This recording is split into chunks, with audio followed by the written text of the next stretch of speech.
soldats ne sont pas des gens compliqués, parce qu'ils mettent leur peau au bout de leurs idées. Ça permet parfois de simplifier vachement les problèmes. Je tire ou je tire pas, je meurs ou je meurs pas. Bon. Ça, c'est un choix binaire. Rien n'est binaire dans le monde, sauf celui-là.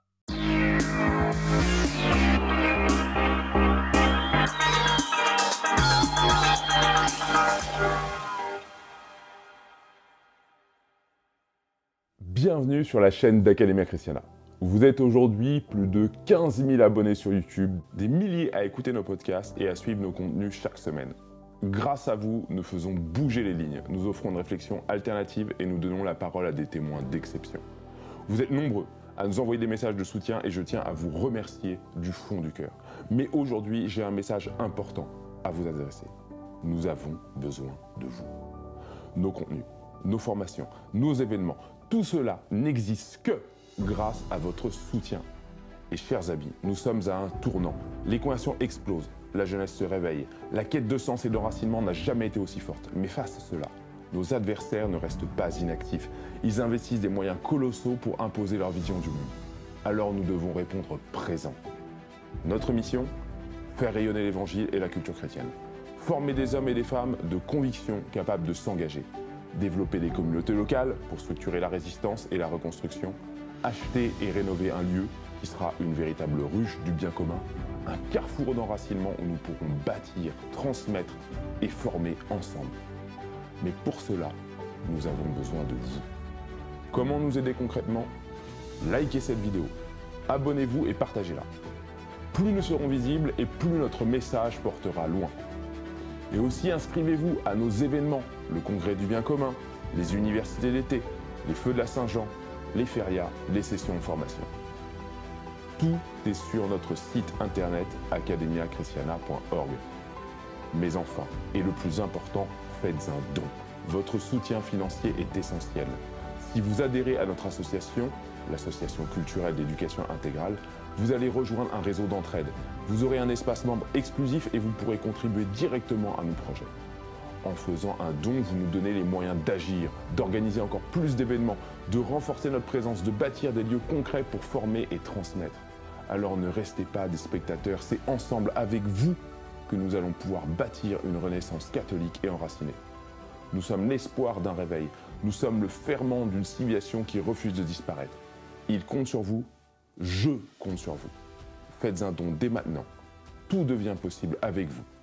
Vous pouvez nous soutenir sur academiachristiana.org. Bonjour mon Gérald, Bonjour monsieur. bienvenue sur la chaîne de l'Académie Christiana. Alors pour commencer un petit peu cet entretien, je voulais que vous me présentiez votre parcours. Bon, j'étais Saint-Cyrien à 20 ans. À 22 ans, j'ai choisi l'infanterie. J'ai d'abord servi dans les troupes de montagne, comme chef de section de chasseurs alpins et peloton d'élèves gradés. Ensuite, je suis passé à la Légion étrangère, au 2e régiment étranger de parachutisme. J'ai raté de quelques jours Colvézi pour des raisons un peu particulières. Je me suis présenté au régiment. Enfin, je n'ai été appelé au régiment que quelques jours après que le régiment soit rentré de Colvézi. Je suis resté 2 ans et à Calvi. Et après, j'ai été muté pour commander une compagnie d'appelés. Donc, je suis retourné dans les appelés à Charbourg, en Moselle, au 1er régiment d'infanterie, qui était un très gros régiment, 1650 hommes, et qui était vraiment d'excellente qualité, avec des appelés issus de milieux très modestes, comme toujours dans l'infanterie, du moins à cette époque. Et j'ai commandé pendant 3 ans une compagnie anti-char, où nous avons fait des expérimentations très intéressantes sur l'aéromobilité. Après, je suis passé à l'état-major de la division de montagne, comme officier d'état-major. Là, j'ai préparé l'école de guerre, que j'ai eu la chance de réussir, en 88. Après mes 2 ans d'école de guerre, je suis reparti à la Légion, au 3e régiment étranger d'infanterie, en Guyane, qui est un régiment spécialisé dans le combat de jungle. Et j'ai été chef des opérations, donc pendant 2 ans, dans des situations parfois très intéressantes, parce qu'on a failli partir sur Haïti. Enfin, bon, il y avait des tas de choses intéressantes à faire, dans la jungle et ailleurs, d'ailleurs. Nous avons protégé, c'est la mission principale du régiment, on protégeait des tirs d'Ariane. Ensuite, je suis parti à Saint-Cyr, où j'ai commandé une promotion pendant 3 ans, la promotion capitaine Stéphane de 92 à 95. Donc, j'ai eu la chance de former ab initio 155 officiers français et puis une vingtaine d'officiers d'autres nationalités. À la suite de quoi, on m'a renvoyé dans le régiment que je venais de quitter, à ma demande d'ailleurs, avec le plus grand plaisir, où je suis donc retourné, mais commandé cette fois comme chef de corps le régiment le 3e étranger. Où j'ai refait les mêmes choses avec d'ailleurs des périodes un peu chaudes, parce que la situation n'est pas toujours stable là-bas, comme vous le savez. Après quoi, on m'a envoyé comme instructeur à l'école de guerre, comme professeur de groupe pendant peu de temps, quelques mois, et on m'a donné le poste de chef d'état-major de la 6e division légère blindée, qui était à Nîmes, qui maintenant elle s'appelle brigade, qui est une division qui était une division composée pour moitié de régiments de légion étrangère ou pour moitié de régiments d'autres subdivisions d'armes. J'y ai passé 3 ans, dont 2 engagements en Bosnie-Herzégovine, dans des fonctions opérationnelles très intéressantes, au moment de la guerre du Kosovo, entre autres. J'ai passé 3 ans, donc, et après quoi, on m'a renvoyé comme instructeur à l'école de guerre avec des responsabilités différentes, puisque j'ai été pendant 3 ans chef de l'instruction générale de l'école de guerre. Donc, je faisais tout ce qui n'était pas strictement militaire. Et puis ensuite, commandant de division, j'avais tous les terriens. Il y a 300 officiers supérieurs des 3 armées et de la gendarmerie. Et j'avais un gros tiers de ces officiers sous mes ordres directs en matière de notation, etc. Et après quoi, j'ai demandé, parce que j'en avais ras-le-bol de Paris, j'ai demandé à partir en opération, et j'ai eu la chance d'être désigné pour commander le contingent français de la Filule au moment où il passait de la Filule 1 à la Filule 2, la poussière de la guerre, la première guerre entre le Hezbollah et Israël, la poussière retombait, et je suis parti donc là-bas, pendant quelques semaines, parce que j'ai pas gardé le commandement au-delà de quelques semaines. On a mis un général, j'étais encore colonel, on a un général de 4 promos au-dessus de moi pour commander le dispositif. Mais j'avais une mission de diplomatie militaire extrêmement intéressante, à la tête d'une douzaine d'officiers de 9 nationalités différentes, pour déconflicter la situation entre l'armée israélienne et l'armée libanaise qui venait de reprendre le contrôle du Sud-Liban. J'avais pas le droit de parler au Hezbollah, donc je lui parlais pas directement. Et ça a été absolument passionnant, puisque j'étais un des 12-15 personnes qui avaient la possibilité de passer sans limitation la frontière de ces pays qui sont en guerre, déjurés, ils sont en guerre l'un avec l'autre depuis 1948. Voilà, alors ça a été absolument passionnant, et je suis même sûr avoir été utile.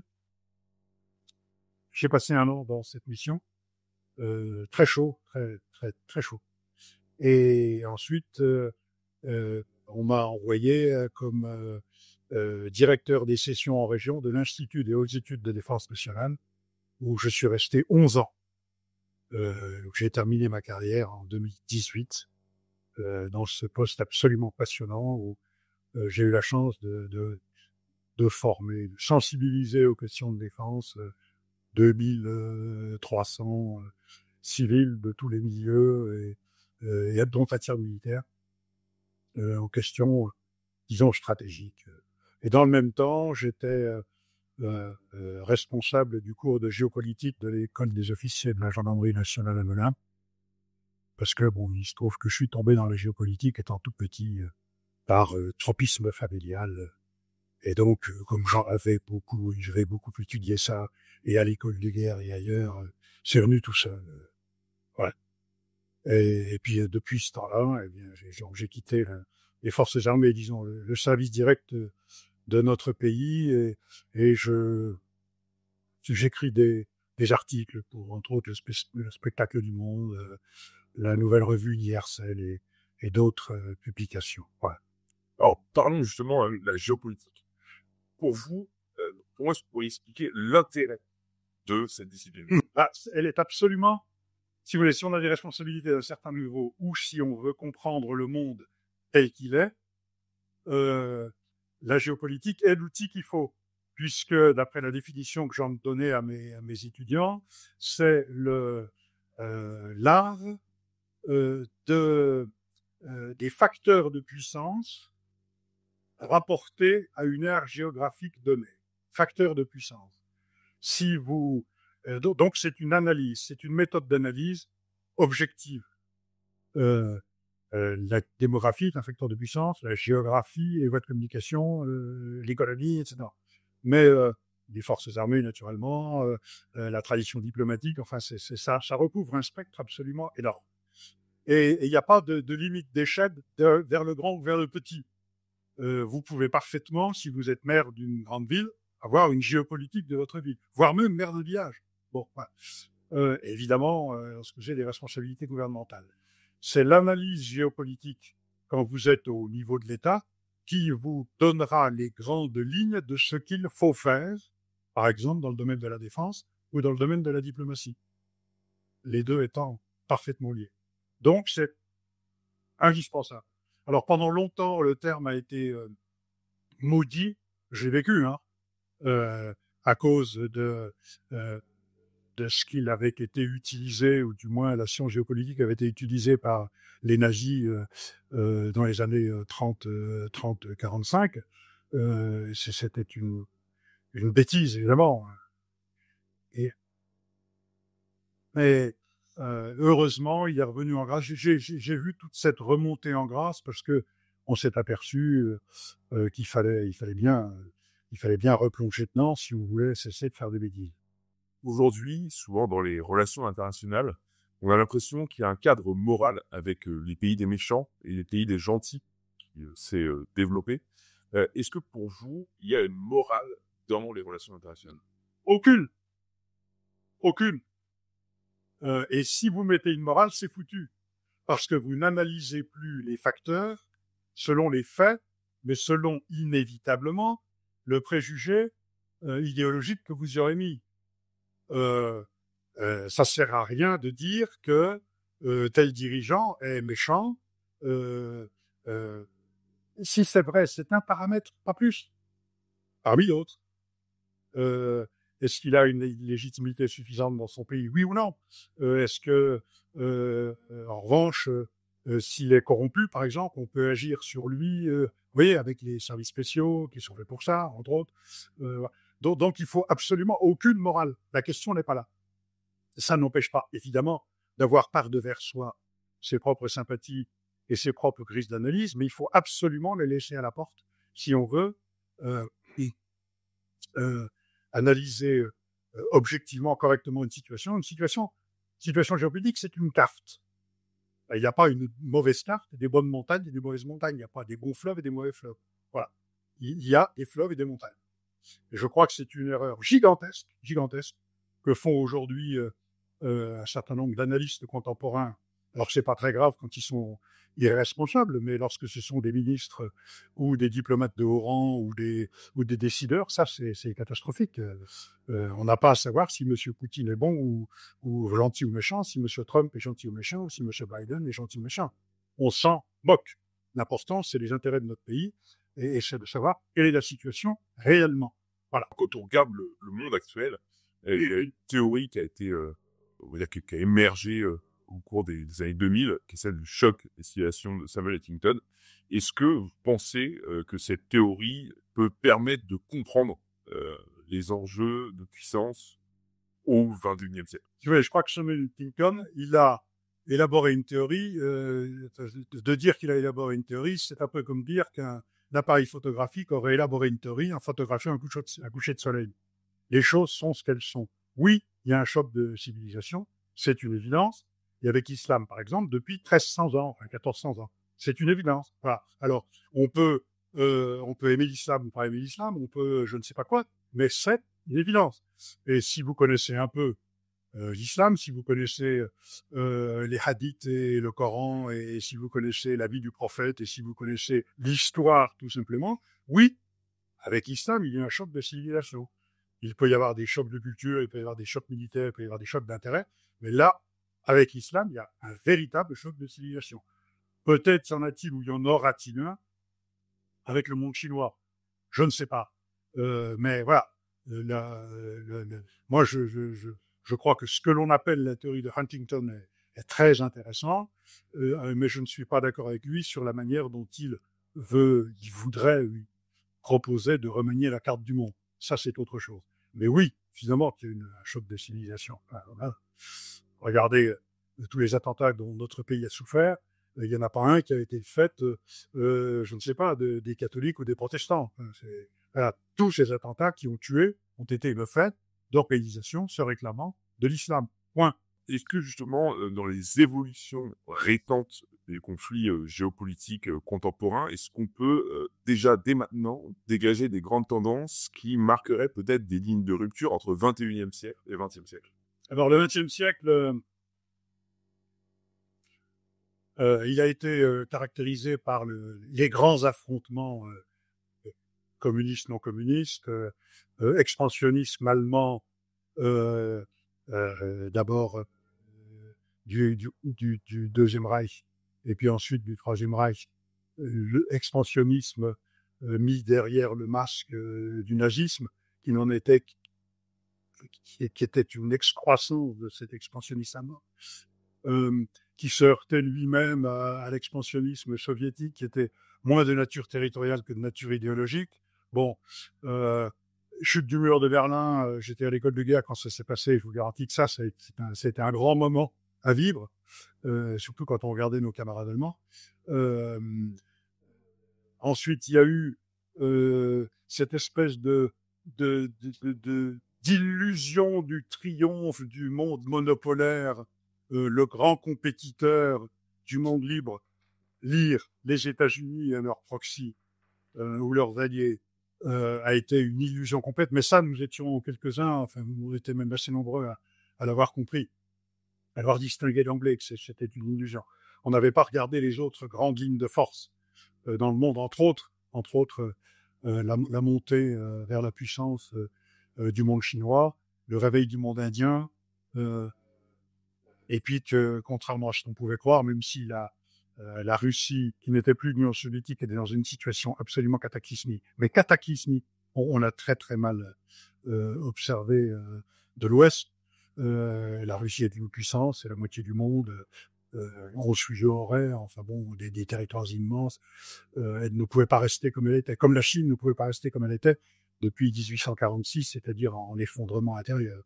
Depuis 49, elle s'est réveillée grâce ou à cause du système communiste, que j'appelle communiste impérial dans certains de mes articles d'ailleurs, parce que c'est ça. Et alors donc on est resté sur cette illusion en imaginant que l'Occident était en mesure de tout faire.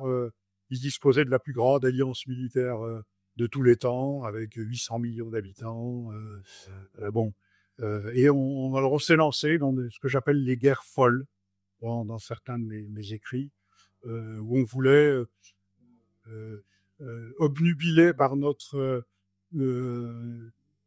idéologie occidentalo-centrée et démocratiste, nous voulions imposer ce système à l'ensemble du monde, ce qui était une erreur absolue, complète, et tous les gens qui avaient un peu traîné leur guêtre dans le monde réel le savaient. 90% du monde, 80% du monde est un monde qui est holistique, c'est-à-dire pour lequel la personnalité n'existe pas en elle-même. Nous sommes d'un monde personnaliste qui nous vient évidemment de Jérusalem et de Rome, les deux Roms, la Rome impériale et la Rome chrétienne. Voilà. Mais vous dites à un Songhai qu'il est autre chose qu'un Songhai, ou un Peul, ou un Ndebele, ou un tout couleur, ou un Hmong, qu'il est autre chose qu'un Hmong, il comprendra pas. Donc, pour lui, quand il y a une élection, par exemple, il votera toujours pour le candidat de son ethnie. Voilà. Ça, on n'a pas compris. Donc, on a voulu imposer des schémas politico-philosophiques ou de philosophie politique qui étaient complètement désincarnés. Et ça nous a donné donc ces guerres folles avec l'Afghanistan qui en a été l'acmé. c'est lamentable. Bon,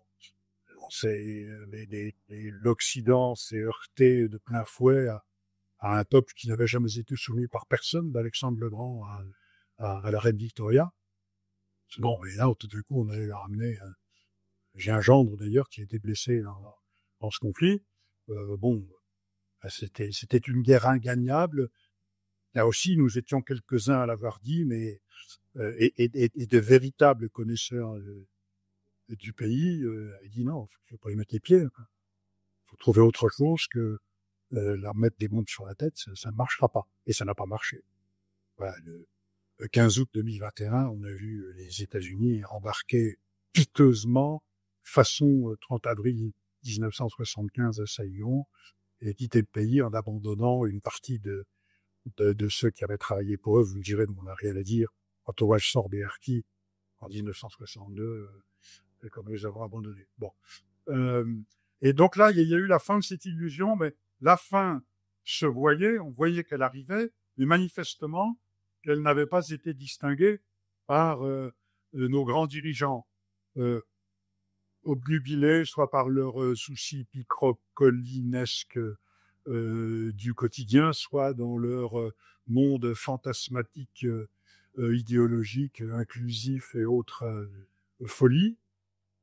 Et puis tout d'un coup, il y a eu le grand réveil, mais le grand réveil qui avait eu des sonnettes d'armes. Le premier grand réveil, ça a été le 11 septembre 2001, où les humiliés, ce que j'appelle les humiliés, il n'y a pas de terme péjoratif là-dedans. Hein. Les humiliés se sont rappelés au bon souvenir de ceux qui croyaient tenir les clés du monde, avec donc les tours jumelles et puis l'attentat sur Washington. Bon. Et puis ensuite, il y a eu donc ces guerres perdues, ce délitement général où l'Occident n'arrêtait pas de perdre du terrain. Et puis la Chine a surgi. Ça faisait longtemps qu'elle bougeait. 76 morts de Mao Tse-tung. Mao Tse-tung, qu'est-ce que c'est? Là aussi, soyons objectifs. C'est le réunificateur. Alors qu'il ait été communiste et qu'il ait été responsable directement ou indirectement de la mort de dizaines de millions de personnes, oui, voyons les choses comme elles sont. Il a réunifié une très grande puissance, une des plus grandes du monde, la plus ancienne, il y a quand même 23 siècles de grande histoire en Chine. Ils ont tous, ce qu'on appelle un empire intérieur. Il l'a réveillé en 49, il l'a ordonné, alors avec des secousses formidables, ce qui d'ailleurs n'est pas du tout conforme à la philosophie de base, la philosophie politique de base des Chinois. On n'aime pas du tout les ruptures. On avance graduellement. C'est là où il y a quelque chose d'étrange et qu'il faudrait analyser plus finement. Et là maintenant, la Chine est la deuxième puissance du monde, sans conteste. Militairement parlant, elle est en pleine croissance. Enfin, ils vont à une vitesse absolument stupéfiante. Ils ont construit en 2 ans l'équivalent de la flotte française, de la flotte de guerre française, qui est loin d'être négligeable, qui est une des grandes flottes mondiales. Voilà, je vous passe la puissance économique. Et donc là, il y a une bascule. Surtout quand vous voyez que à côté de ça, il y a l'Inde qui est le grand rival naturel de la Chine, même si l'Himalaya laisse sa part. Et l'Inde est en train d'avoir une vraie diplomatie, un vrai enjeu de puissance. Et puis l'affaire de la guerre d'Ukraine, dont nous pourrons reparler après, qui a été extrêmement maltraitée dans nos capitales, justement en y mettant de la moraline, alors que nous avons bombardé pendant 78 jours Belgrade, alors que jamais la Serbie n'avait attaqué quelque puissance que ce soit. Et on va dire à Poutine que c'est très très mal ce qu'il a fait. Voilà, on va y revenir. Eh bien là, la Chine et la Russie se retrouvent maintenant, de facto, alors que c'était pas du tout le désir de la Russie il y a encore 10 ans, dans le même bloc qui représente plus de la moitié de l'humanité, qui représente 40% de l'économie mondiale, qui représente une puissance et des richesses putatives et objectives absolument gigantesques. Et on a réussi à se mettre ce monde-là à dos. Alors, bravo. Ça, c'est peut-être ça le grand basculement. Tout en laissant nos pays occidentaux envahis par, d'une part, des envahisseurs venant de l'étranger et eux-mêmes porteurs d'une culture qui n'est pas compatible avec la nôtre, et alors que, simultanément, dans nos pays, on a une idéologie, l'idéologie dite woke ou wokiste, qui désarme nos cerveaux face à l'attaque dont ils sont l'objet. Et c'est extraordinairement grave. Si vous voulez, là, il y a en ce moment une conjonction de facteurs dangereux pour l'Occident, qui naturellement d'ailleurs se concrétise dans un effondrement démographique, qui font que il y a de quoi être vraiment très inquiet. Donc la vraie bascule, c'est peut-être celle-là. Mais comme toujours, si vous voulez, on peut pas dire ça a basculé le 11 septembre ou ça a basculé le... Non, c'est comme la Révolution française, si vous voulez.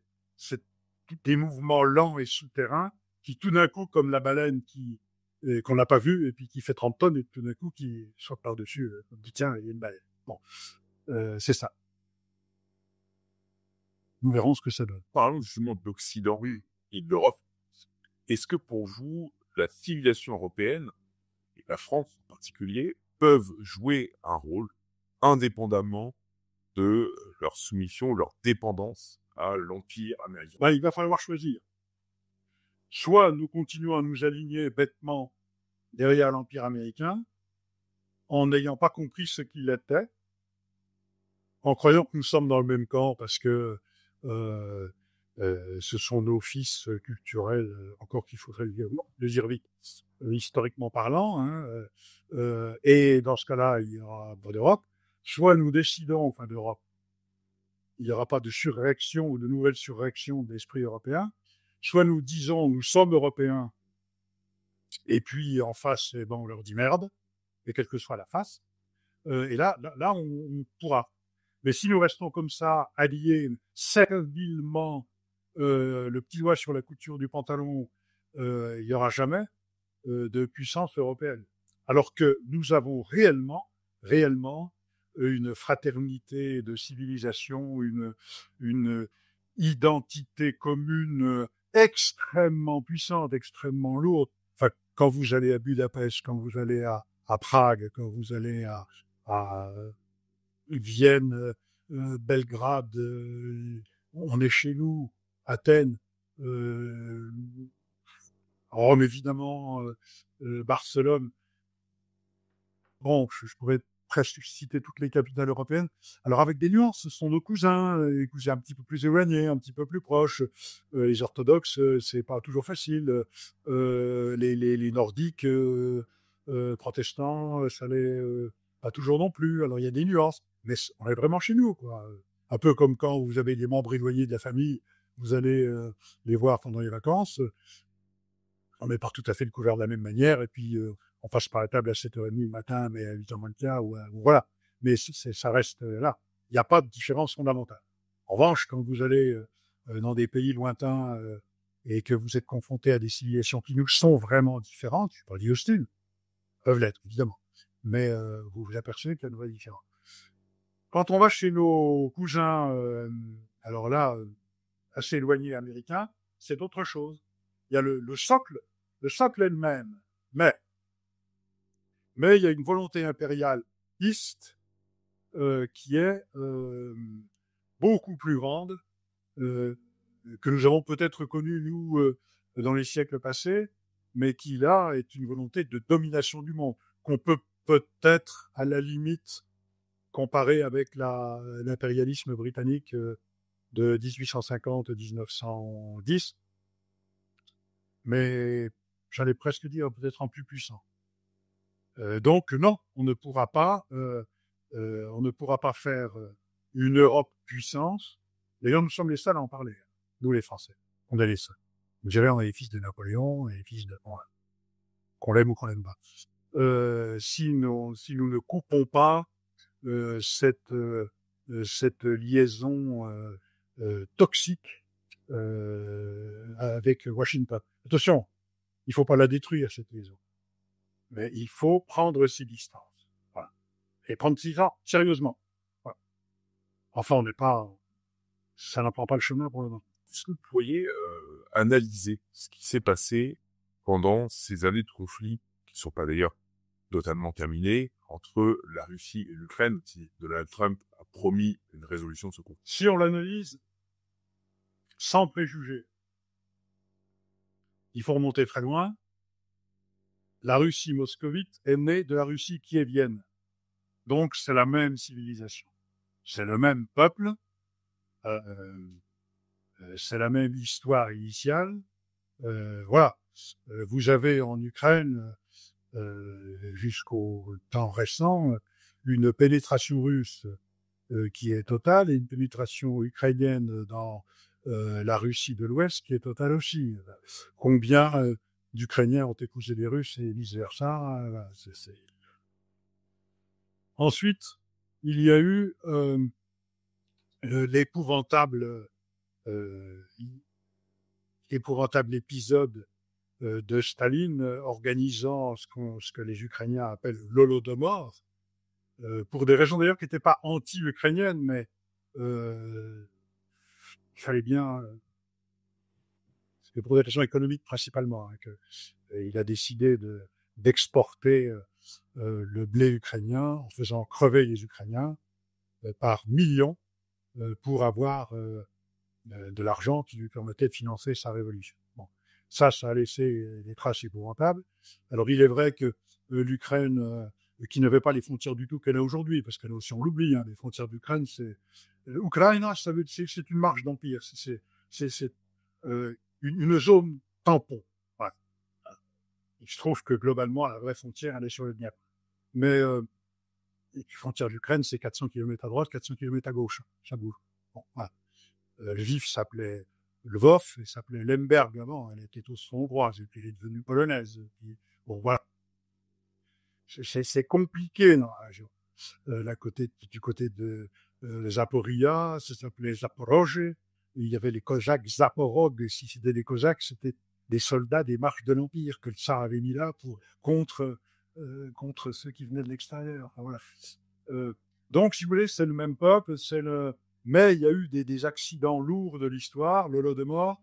Ensuite, il y a eu l'occupation allemande à partir de 1941. Les Allemands n'ont absolument pas compris de quoi il s'agissait. Ils ont été accueillis en libérateurs. Pourquoi ?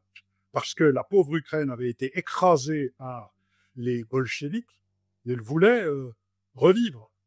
Et donc, les divisions blindées de von Bock et autres étaient accueillis bras ouverts. Le problème, c'est que ils n'ont pas compris que lorsque ça a été les Einsatzgruppen chargés de purifier ethniquement le pays, ils ont dit ça recommence. Mais vous avez toute une partie de la population ukrainienne qui est restée fidèle en disant bon, écoutez, les nazis sont peut-être abominables, mais ils sont moins abominables que les soviétiques. Voilà. Or, soviétiques et russes, dans une partie de la population, c'était la même chose. N'oublions pas qu'il y a eu aussi de nombreux communistes bolcheviques ukrainiens. Regardez Khrouchtchev, qui était ukrainien et qui était commissaire politique pendant la bataille de Stalingrad. Bon. En vrai, tout ça est extraordinairement lié. Effondrement de l'URSS. En 54, Khrouchtchev, qui avait des tas de choses à se faire racheter, donne, entre guillemets, dans son discours célèbre de 1954, la Crimée à l'Ukraine, à Kiev. Or, il se trouve que la Crimée n'a jamais été ukrainienne.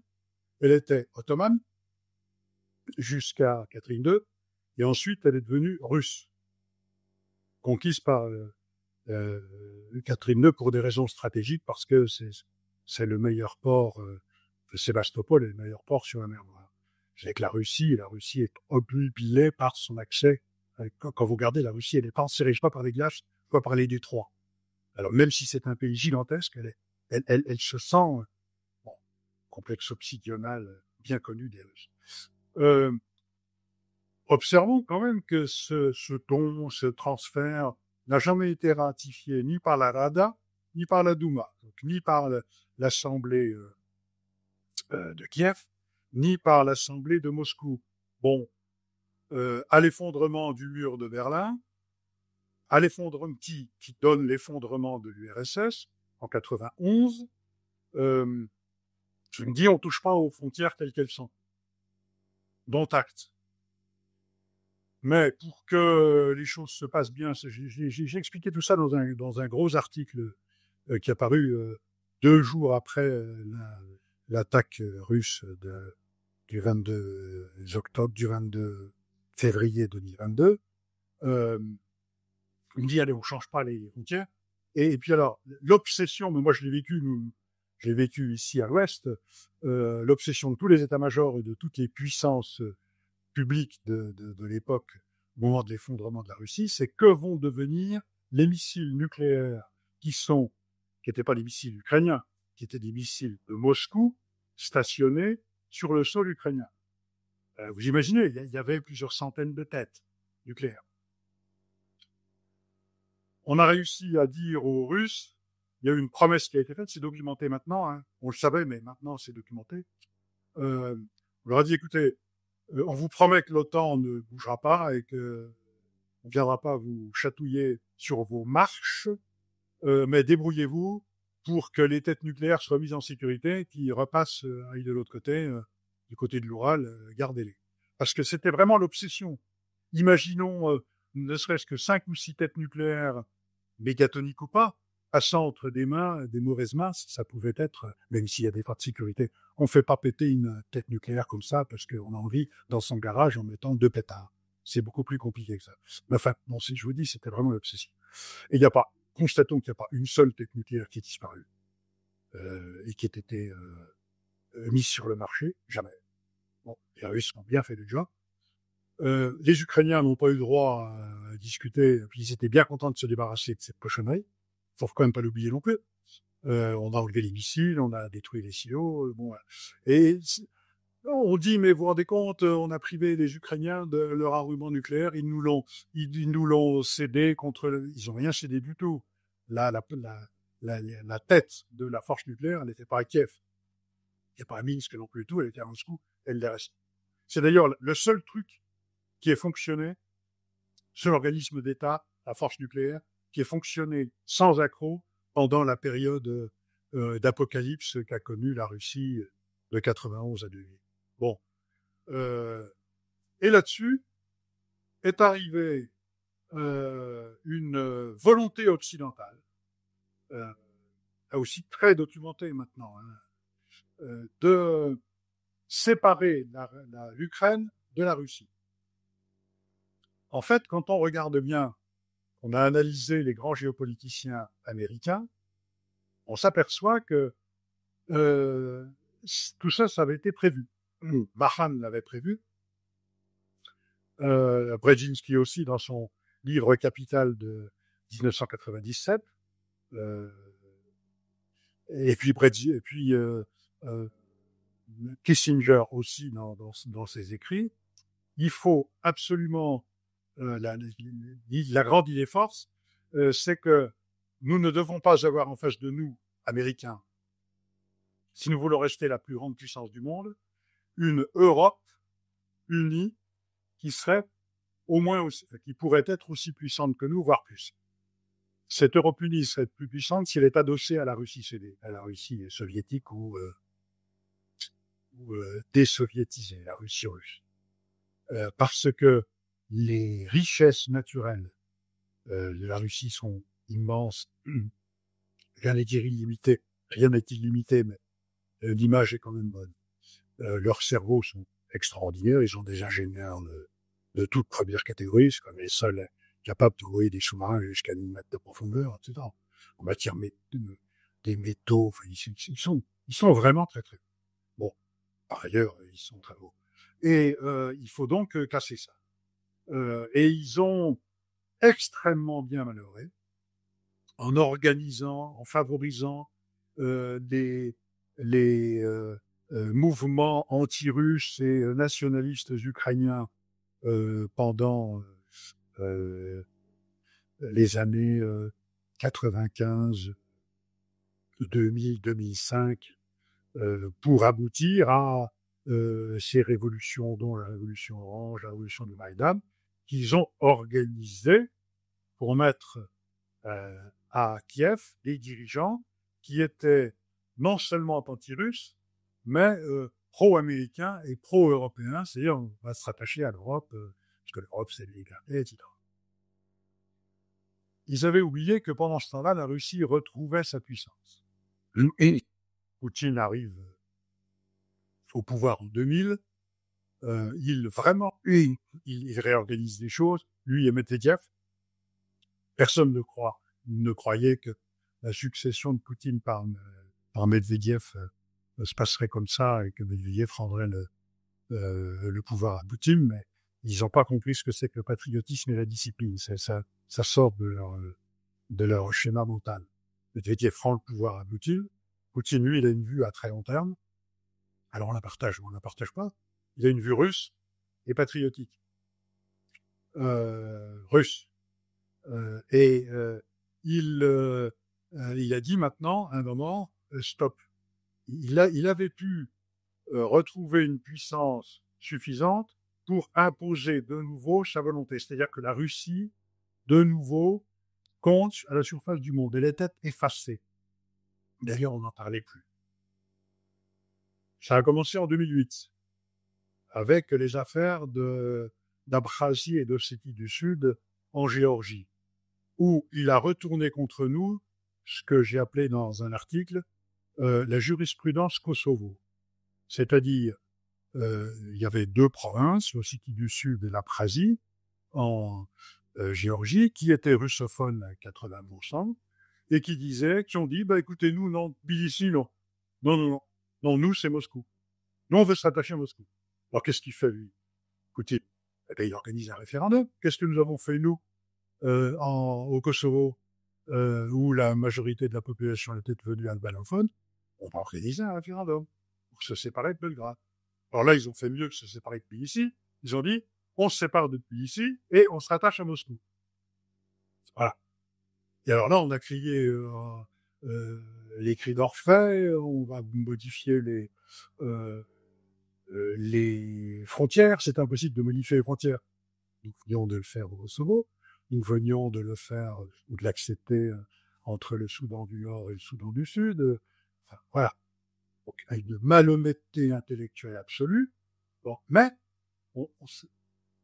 nos chancelleries, manifestement, n'ont pas réussi à interpréter, comprendre que les Russes étaient de nouveau dans la course. Et puis en 2015, c'était le 29 septembre, tout d'un coup, une relais de missiles part à la fois de la mer Noire et du Caucase et des bateaux militaires russes qui sont en Méditerranée orientale, va frapper sur les installations de Daesh et tout, écrase tout, 200 missiles, hein, et un corps de débarquement arrive, c'est rien, 4000 hommes, 40 avions, 25 bateaux de guerre, et renverse la situation en Syrie. Bachar al-Assad était en train de s'effondrer. L'armée était épuisée, il était en train de s'effondrer, et on passait d'une défaite annoncée à une victoire possible. Encore une fois, avec des effectifs restreints. C'est le général Sourovikin qui était à la tête de ce contingent qui s'est techniquement, militairement, remarquablement comporté, et donc qui renverse la situation avec très peu de moyens, alors que les alliés américains, nous étions dans l'affaire, britanniques et d'autres, maintenaient les choses contre Daesh, on bombardait, etc., mais il n'y avait pas d'effet réellement significatif. Et là, certaines chancelleries se disent, oula, qu'est-ce qui se passe? Vraiment. En plus, les Russes reviennent en force à Tartus, le port des croisés du temps des croisades, et donc reviennent sur des terres où la Russie soviétique à l'effondrement de l'Empire ottoman et après surtout la fin de la Seconde Guerre mondiale avait repris des positions stratégiques très utiles en Méditerranée orientale. Bon, on n'a toujours pas compris. 2015, c'était un an après 2014, où un autre grand coup de cymbale avait été donné, à savoir que Poutine organise en sous-main une sorte de soulèvement non militaire. Il n'y a pas eu de mort cette fois-ci, contrairement au Maïdan. Il y a eu des brûlés vifs, etc. Ça a été terrible, Maïdan, quand on dit bon. Mais c'était pas les Russes, c'était les autres, donc on n'en parle pas. La Crimée bascule et dit, écoutez, jurisprudence Kosovo, nous, on va être russes. On a toujours été russes. Zut, voilà. Et les Russes font semblant d'être surpris, ils disent oui, écoutez, très bien. Et dans le même temps, justement, comme les Ukrainiens qui avaient déjà se comportaient très mal avec les non-ukrainophones de leur pays. Alors, on n'a parlé que des russophones, mais non. Zelensky et ses prédécesseurs, enfin, surtout Zelensky, avaient édicté des lois qui interdisaient dans la vie quotidienne d'utiliser une autre langue que l'ukrainien. L'ukrainien est une véritable langue. Enfin, je rappelle quand même que tous les grands écrivains ukrainiens, ils sont exprimés en russe et pas en ukrainien. Voilà. Mais on a persécuté, ils se mettaient à persécuter les romanophones, toute une partie de l'ouest de l'Ukraine, qui d'ailleurs avait été roumaine ou austro-hongroise par les Roumains, les magyarophones, pareil. Regardez la carte du peuplement des magyarophones, il y en a en Russie, etc. Polonophones. Il est évident que Poutine ne pouvait pas, les dirigeants russes, que ce soit Poutine ou pas, ne pouvaient pas continuer à tolérer ces affaires. Donc, ils ont utilisé les mouvements nationalistes des oblasts, des provinces de l'Est, de Transnieprie, ou Cisnieprie, quand on est du côté russe, qui était russophone. Bien, écoutez, vous nous emmerdez, très bien, on va vous mettre, on va vous retourner l'appareil. Et donc, ils ont aidé, armé, voire même envoyé des unités militaires, du moins des cadres, sous uniforme de ces républiques populaires libres du Donbass, pour dire, écoutez, non, le traitement que vous nous faites, que Kiev nous fait que nous, on va se séparer. Évidemment, Kiev ne voulait pas le tolérer. Et de 2014 à 2022, se déroule une guerre à complètement bas bruit, contre eux. Il y a quand même eu au moins 20 000 ou 25 000 morts. On ne sait pas exactement. Mais l'artillerie ukrainienne bombardait journalièrement. Alors, c'était des tirs ce qu'on appelle des tirs de harcèlement, si vous voulez. Les populations civiles du Donbass. Ils répondaient, l'artillerie... enfin, voilà. Mais pendant ce temps-là, l'armée ukrainienne était instruite et organisée par des conseillers américains et britanniques. Fin 2014, il y a ce qu'on appelle les accords de Minsk I et Minsk II, où les alliés, avec la France, l'Allemagne, puissance garante de ces accords, se mettent d'accord avec naturellement Moscou et Kiev, puissance garante Minsk, donc la Biélorussie, pour un compromis qui était un compromis viable. Quand on regarde bien, c'est un compromis viable. On rend aux populations russophones leur autonomie, ça. Et nous découvrons, là c'était la grande surprise de Madame Angela Merkel dans son article du 7 décembre 2023, quand elle dit, mais de toute manière, dès le départ, nous n'avons pas voulu, nous étions tout à fait d'accord, le président Hollande et moi, pour qu'il n'y ait aucune application des accords de Minsk. Bon, ça a duré, c'est pareil. Poutine a fait savoir par des canaux diplomatiques, et attention, il allait perdre en patience. À partir de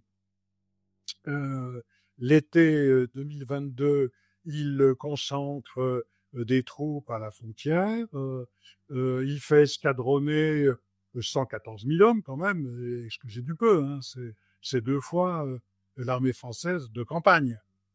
Ah, bon. Ça n'a pas suffi. Les Alliés n'ont pas compris, ni les Américains, ni les Britanniques, ni les Français, on n'a pas compris. Et le 22 octobre, il passe à l'attaque.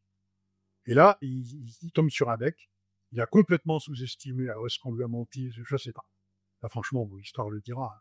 Mais on n'a pas accordé suffisamment d'intérêt à la deuxième partie de son discours de la nuit du 22 février, où il dit « J'appelle l'armée ukrainienne à se rallier à nous. Nous sommes frères. » Et quand vous regardez la manière dont le plan de campagne est conçu, avec 4 directions stratégiques, enfin, ça ne tient pas debout pour une invasion. Ça ne tient pas debout. Avec les forces dont il dispose de 114 000 hommes, en face, il y en a 500 000. Et eux, les Ukrainiens, avaient un système de mobilisation très rapide. Ils se sont très bien battus, avec intelligence, bon, voilà. Et cette invasion est un échec. Ils ont perdu beaucoup de monde, les Russes. Alors on a aussi dit des autres bêtises. Hein. Peu importe. Ils s'aperçoivent très rapidement que c'est un échec et qu'il faut faire autre chose. Donc il rappelle Soudan de Syrie. Poutine lui donne le commandement de l'ensemble. Il n'y a plus les petits chefs chacun de leur côté qui font leur guerre. Il a les pouvoirs de tout. Il fait procéder à un retrait stratégique. C'est le retrait après la bataille de la Marne des Allemands en 1918, hein, en 1914. Deuxième bataille de la Marne en 1918. Et ils se mettent sur des positions qui sont beaucoup plus fortes en résorbant leur tête d'épingle un peu partout. Bon. C'est présenté comme une grande victoire par l'Ukraine. C'était pas vrai. C'est un repli stratégique remarquablement mené en vue d'autres choses. Voilà. Là, les Ukrainiens prennent énormément confiance en eux. Nous les Français, et surtout les Américains, les Britanniques, les Allemands, etc., on dit on va vous soutenir, on va vous donner de quoi gagner la guerre, de quoi reconquérir, etc. Nous étions quelques-uns à dire ça se passera pas comme ça. Il y a la masse russe, très rapidement les Russes, dès le mois de décembre, janvier, décrètent une mobilisation partielle de 220 000 hommes, ensuite ils en ont remis 300 000. Bon, donc il y a eu équilibre des forces, notre équilibre des forces c'est fini, hein, c'est 14-18. C'est ce qui s'est passé. Alors, il y a eu l'été 2023, souvenez-vous, la grande offensive victorieuse qu'on attendait, il n'y a pas eu d'offensive du tout. Enfin si, il y a eu une offensive. Les pauvres Ukrainiens, ils se sont fait hacher. Parce qu'il n'y avait pas la puissance d'artillerie. La première artillerie du monde, c'est l'artillerie russe. Ça n'a pas changé depuis la Seconde Guerre mondiale. Ils ont une puissance d'artillerie absolument phénoménale. En plus, nous nous sommes complètement auto-intoxiqués sur leur état matériel. Enfin, souvenez-vous de Madame Ursula von der Leyen nous expliquant qu'ils en étaient à démonter les machines à laver pour avoir de l'électronique pour leurs chars. Enfin, c'était complètement ridicule. On n'a pas du tout interprété comme il le faut le fait qu'ils amenaient des vieux chars T-54 parce qu'ils en ont des milliers. Ils amenaient les vieux chars T-54. Alors, c'est parce qu'ils ont plus de chars T-62, T-80, T-90. C'était pas vrai. C'est que simplement, les chars T-54, ils les mettaient sur les positions, ils les embossaient, on appelle ça embosser, et ce qui les intéressait, c'était cette nouvelle avec ce canon de 105 mm, qui est excellent en fortification défensive. Voilà. Donc, si vous voulez, on était quelques-uns à dire, mais attendez, mais vous vous trompez, c'est pas je critique pas les camarades qui étaient non, je critique le pouvoir politique qui n'a pas écouté ceux dans les forces armées. Moi, j'étais sorti c'est facile, hein, quand on est sorti des responsabilités. Je sais que les camarades qui étaient aux responsabilités disaient, non, mais c'est pas ça, hein, c'était pas vrai. Je sais pas qu'ils ont plus de chars. Enfin, bon, ouais. Et donc, on en est venu à ce que j'ai appelé dans un article le hachoir à béton, où les Ukrainiens se sont écrasés contre les fortifications russes qui avaient entièrement repassé le Dniepr dans les rares endroits où ils l'avaient dépassé. Bon. Et alors aujourd'hui, pour simplifier, hein, il y a eu ce très beau coup de contre-surprise des Ukrainiens lorsqu'ils sont allés du côté de Koursk pour faire une petite tête d'épingle en direction de la ville de Koursk. Ils ont pris 1500 km². Comme j'ai écrit dans un article, regardez bien 1500 km² dans un pays qui en fait 17 millions, ça n'a pas impressionné Vladimir. Hein. Bon, voilà. Alors on a monté ça en épingle, grande victoire et tout. Constatons néanmoins que les Russes sont toujours pas réussi à les mettre dehors. Bon, donc ça marche pas si bien que ça.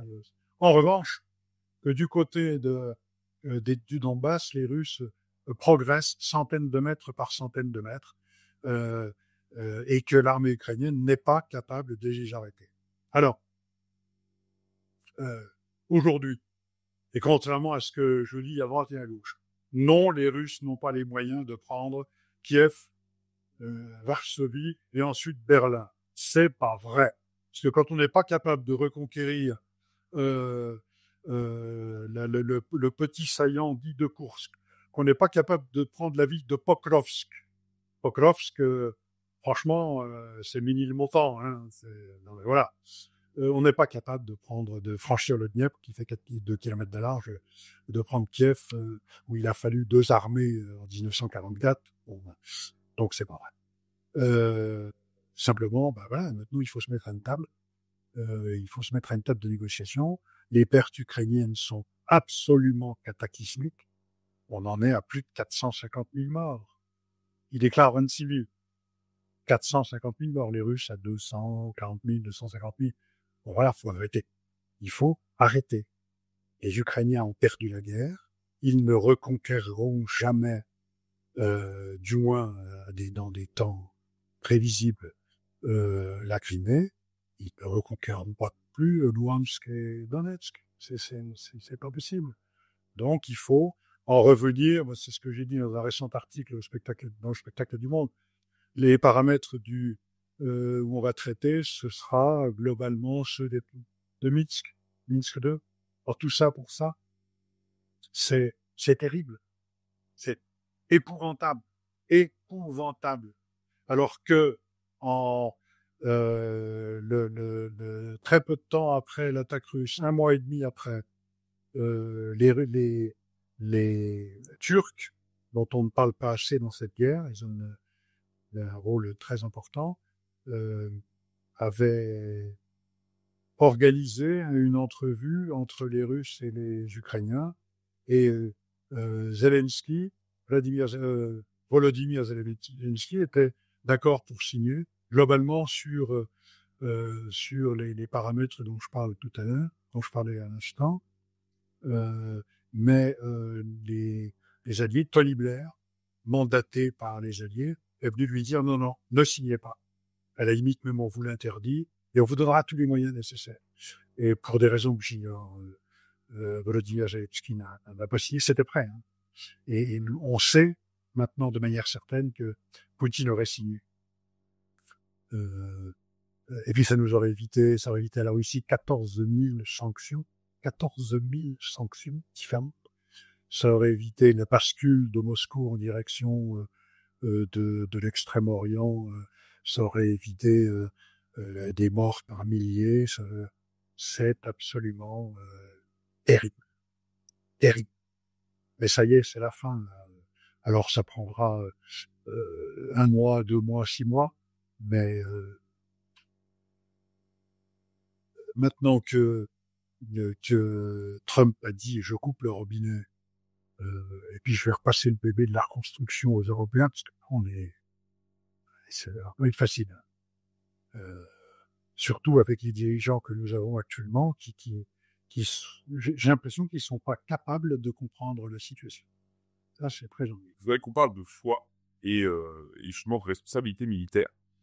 Est-ce qu'il est difficile parfois justement de concilier les impératifs de la foi et les impératifs du commandement? Ça peut être difficile, bien sûr. Dans l'histoire récente de l'armée française, regardez le calvaire qu'a été l'évacuation de l'Algérie en 1962, alors que militairement la guerre était gagnée et que les accords d'Évian livrent le pays à une armée vaincue, ou plus exactement une armée qui s'était même pas battue, qui était une armée FLN, qui était en Tunisie, et avec l'abandon des 200 000 harkis et moghaznis qui s'étaient battus aux côtés de la France et qui avaient choisi la France. Bon, qu'est-ce que je fais si je suis, moi, à ce moment-là, lieutenant, capitaine d'une Harka ou d'un Marsen, qu'est-ce que je fais? Ou à la tête d'un commando de chasse de mon régiment, comment obéir à un ordre pareil? L'ordre, c'était désarmez-les et ne vous mêlez pas de ce qui va se passer. Dans le régiment où j'étais capitaine, on avait un officier supérieur qui était resté dans l'armée malgré un déséquilibre psychique visible, parce que lui, il était à la tête d'une Harka, on lui a dit il a désarmé, etc. Et pendant des jours, il nous a raconté ça un jour, c'était terrible. Des jours, il a entendu les familles, les bébés, ça hurler, on les brûlait vifs à 10 mètres de l'endroit où il était. Ouais, ça a été horrible. Que faire alors, il y en a qui ont obéi, d'autres qui ont désobéi. Ouais. Ou qui avaient prévu que ça se passerait comme ça et qui ont organisé la révolte militaire de 1961, dont le bilan a été de faire beaucoup de mal à l'armée, parce qu'il faut le dire aussi.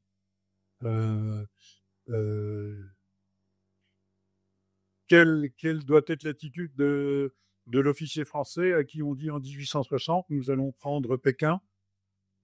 On va prendre Pékin pourquoi? Pour imposer à l'Empire du Milieu la consommation d'opium en masse?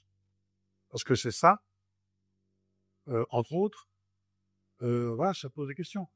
Alors, moi, j'ai été confronté à des choses qui n'étaient pas de cette gravité-là. Je suis resté dans la discipline, mais j'ai obéi. À contre-cœur, mais j'ai obéi. Parce que je m'étais fixé des lignes rouges et j'étais quand même en deçà de ces lignes rouges. Je ne sais pas du tout ce que j'aurais fait à ce moment-là. Pas du tout, si j'avais été à la base. Et d'ailleurs, les gens qui vous disent j'aurais fait ça, ce sont des gens qui sont malhonnêtes. Parce qu'ils ne savent pas, ils n'ont pas mesuré les choses. Bon.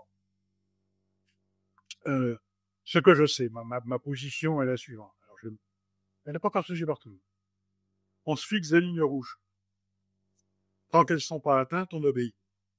Si elles sont atteintes, on démissionne. Alors, avec fracas ou sans fracas, en convoquant une émission de télévision en disant, voilà, je peux pas, mais on démissionne. Je crois que franchir les limites de la discipline est une chose qui, inévitablement, pour un militaire, se retournera contre son armée. Inévitablement. Ah. Alors, ça pose toutes les questions du 18 juin 1940, ça pose la même question, parce que c'est globalement la même, du 21 avril 1961, mais ma position, c'est celle-là, la discipline faisant la force principale des armées, ça n'existe plus dans notre régiment, dans notre règlement militaire. Je le regrette. c'est réducteur, c'est simple, mais ça a l'avantage d'être simple. Les soldats sont pas des gens compliqués, parce qu'ils mettent leur peau au bout de leurs idées. Ça permet parfois de simplifier vachement les problèmes. Je tire ou je tire pas, je meurs ou je meurs pas. Bon. Ça, c'est un choix binaire. Rien n'est binaire dans le monde, sauf celui-là. Voilà. Alors après, si on est catholique, j'allais dire, c'est encore plus difficile. Parce que, quand on y réfléchit bien, j'ai écrit des choses dans mon premier roman qui s'appelle 21 marches de marbre noir, publié sous le pseudonyme de Baudouin Forjouk. J'ai étudié un peu cette histoire en prenant quelques exemples. Il faut se replonger dans saint Thomas d'Aquin, qui s'est inspiré de saint Augustin. Il a mis 5 conditions à la révolte contre le pouvoir légitime.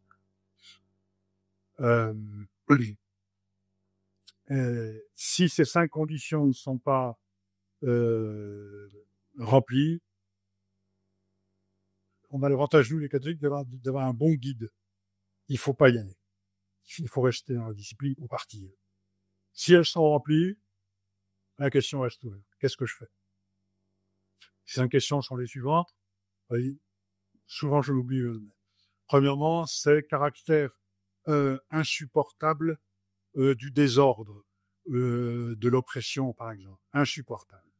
Deuxièmement, toutes les voies de négociation et pacifique ont-elles été, oui ou non, épuisées? Troisièmement, l'intention que j'ai de prendre le pouvoir ou de renverser le pouvoir est-elle une intention droite? C'est-à-dire, je fais pas ça à mon propre profit, je le fais au profit de la France, de la légitimité. Quatrièmement, les désordres que je vais contribuer à organiser, à faire, seront-ils inférieurs à ce que le désordre actuel perdure? Ou seront-ils supérieurs? S'ils sont supérieurs, il faut pas. Et dernière condition, ai-je des chances, cette cause a-t-elle des chances raisonnables de gagner? Voilà. Il est d'une arme droite, du moins voulant être droite, de se poser les questions. Mais encore une fois, allez, on revient au tout début de notre entretien. Il faut pas mettre de préjugés, il faut pas mettre. J'ai vu ce que je pense de la discipline militaire. C'est pas la parole de Touchis ou d'un pseudo mais j'y crois fermement. Mais il y a des moments où on ne peut plus. Pour le reste,